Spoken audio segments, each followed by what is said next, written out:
तो गाइस आज की वीडियो में हम सोलो लेवलिंग सीजन 2 के एपिसोड नंबर 4 को एक्सप्लेन करने वाले हैं। तो लास्ट एपिसोड में हमने देखा था कि जिनू डीमन कैसल को जितना हो सके उतना क्लियर करने के बाद अब अपनी दुनिया में वापस जा रहा होता है। तो अब आगे अगले एपिसोड की शुरुआत में हम लोग हंटर एसोसिएशन का सीन दिखते हैं, जहाँ पर हम लोग सबसे पहले एक बंदे को देखते हैं जो कि सोच रहा होता है कि किस टाइप के टैलेंट को रिक्रूट करना चाहे, और फिर वो अपने आसपास नजर मारता है। बट तभी वो कुछ ऐसा देखता है जिसको देखकर वो सरप्राइज हो जाता है एंड तभी सीन चेंज होता है और हम लोग देखते हैं कि बाकियों को उसी बंदे का कॉल आता है और वो उसे संगजिनू के बारे में बताता है। बट अभी भी उसे यकीन नहीं हो रहा होता है और वो बोलता है भाई तू क्या बोल रहा है, और फिर वो बंदा बोलता है इसके बारे में आपने मेरे को बताया था, वो मेरे सामने खड़ा है संगजिनू। और इसके बाद ऑब्वियस चीज होती है जो बाकियों होता है वो संगजिनू को रिक्रूट करने के लिए अब चले जाता है हंटर एसोसिएशन। और फिर सीन चेंज होता है और हम लोग देखते हैं जिनू को जो कि उस जगह होता है जिस जगह उसका री एवोल्यूशन होने वाला है, और वो उसके सामने बंदी होती है। वो उसे उस औरत में हाथ रखने को बोलती है जो उसके सामने है, और अब जिनू वैसे ही करता है जैसे उस बंदी ने उसे करने को कहा। लेकिन तभी वो बंदी देखते है कि जो मशीन है उसमें एरर आ रहा, और फिर से वो बंदी जिनू को हाथ रखने को बोलती है, लेकिन फिर भी जो रिजल्ट होता है वो सेम ही होता है। आई मीन फिर भी एरर ही आ रहा होता है। इसके बाद उस जगह एक और एसोसिएशन का बंदा आता है जो कि उस लड़के को बोलता है क्या हो गया, और फिर वो बंदी उसे बताते है कि उसने काफी बार ट्राई कर दिया लेकिन जो मशीन है उसके अंदर रिजल्ट नहीं आ रहा। और जब वो बंदा मशीन के अंदर एरर देखता है तो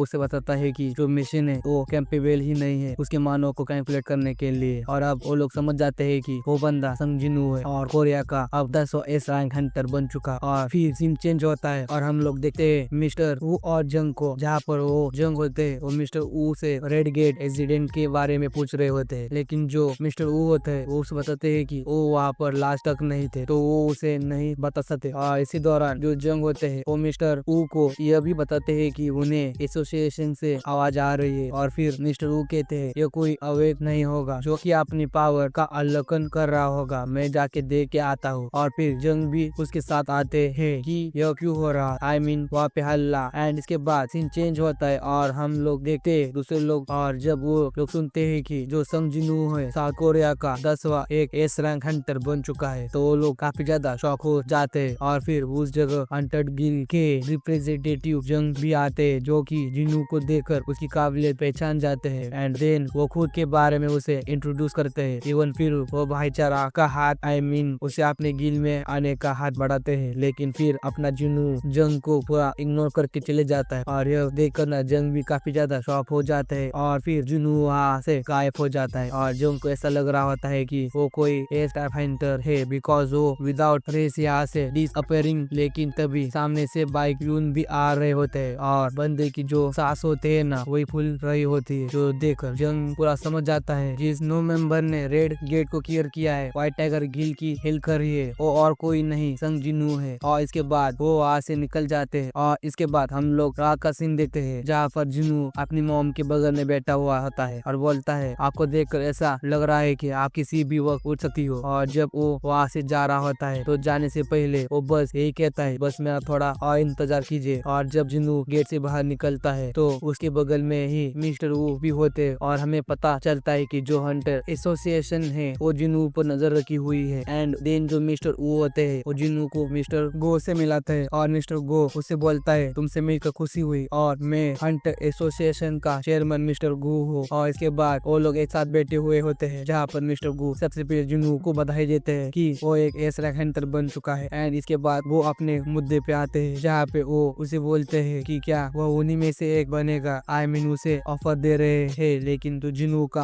आंसर होता है वो नहीं होता है। और इसके बाद सीन चेंज होता है और हम लोग हॉस्पिटल का सीन देखते हैं जहाँ पर हंग डंग सू भी एडमिट होता है। और तभी उसकी आंखें खुलती है और वो देखता है कि जो डिप्यूटी डायरेक्टर है वो उसके पास आ रखा है और वो उसे बोलते हैं आपको मुझे से लूजर से क्या काम है डिप्यूटी डायरेक्टर। और अब डायरेक्टर उसे बोलता है क्या आप रियली में श्योर है कि जो सिंगल आह्वान है वो एक मैजिक बीस्ट है। तो हंग डंग जवाब देता है क्या तुम्हें रियली में लगता है जो कि वो पावर है वो एक ह्यूमन गरी। और अब वो बंदा आह्वान की बात मान जाता है और उसे बोलता है कि टाइम लीजिए रिकवर होने के लिए। और फिर बंदा आई मीन जो आह्वान होता है वो डायरेक्टर से पूछता है उस बंदे का क्या हुआ। तो डायरेक्टर उसे जवाब देते हैं जो एडमिनिस्ट्रेशन है वो उसे ट्रैक कर रहे हैं, लेकिन यह कहना हार्ड है कि हम उसे पकड़ पाएंगे भी क्योंकि उसने आपको डिफीट किया है। और अभी हम योंग को देखते हैं, जो कि वो पल याद करता है जब जिनू के डैड ने उसे फेल दिया था, और वो उसे कहता है मेरी फैमिली के पीछे मत पड़ना, मेरी फैमिली के पीछे मत पड़ना, मैं तुम्हारे भलाई के लिए कह रहा हूँ। अगर तुम ऐसा करते हो तो याद रखना तुम मुझसे नहीं बच पाओगे, अगर तुम मर भी गए तो। और फिर हम लोग प्रेजेंट में आते हैं, जहाँ पे अफान को काफी गुस्सा आ रहा होता है और उसे ऐसा लग रहा होता है कि अगर उसके पास कोई अच्छा आर्फेड होगा तो वो उसे हरा देगा, आई मीन जिनू के डैड को। एंड इसके बाद सीन चेंज होता है और हम लोग देखते हैं कि जो जिनू होता है वो ऑनलाइन आर्फेड देख रहा होता है, जो कि काफी महंगे होते हैं, और बंदा ऐसा इसलिए कर रहा होता है क्योंकि अभी उसे डीमन कैसल भी में जाना है और इस बार वो खुली प्रिपेयर होके जाने वाला है। और अब जिनू अपने और ऑफ एवरेज को देखता है और उसे बेचने की सोच रहा होता है, लेकिन उसे ऐसा लगता है कि अगर वो ऐसा करेगा तो वो दूसरे के सामने सस्पिशन करने वाला है, जिससे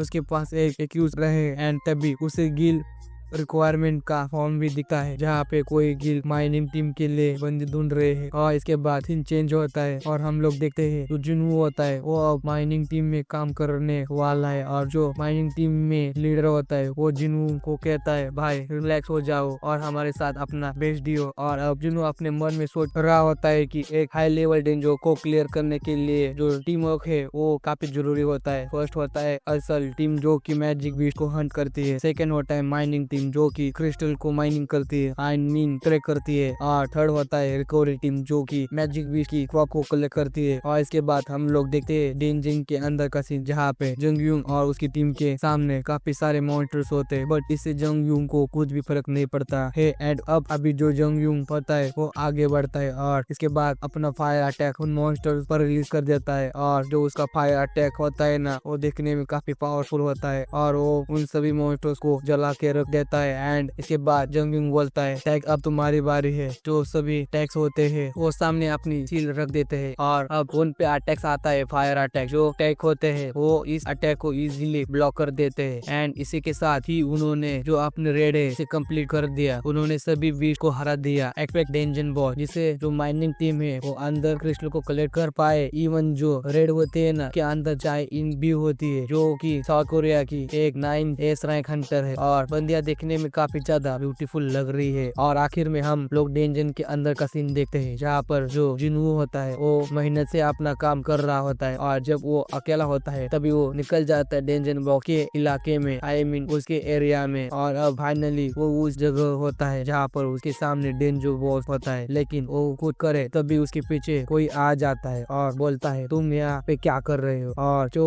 उसके पीछे बंदी होते है ना वो और कोई नहीं चाहे इन होती है। और इसी के साथ ये एपिसोड इसी के साथ यहीं पे खत्म होता है। तो गाइस अगर तुम्हें ये एपिसोड अच्छा लगा हो तो वीडियो को लाइक कर दो और चैनल सब्सक्राइब भी कर दो, और अपने दोस्तों के साथ भी इस वीडियो को शेयर कर दो। यार चैनल थोड़ा सा डाउन चल रहा है, व्यूज आना बंद हो चुके हैं। और कमेंट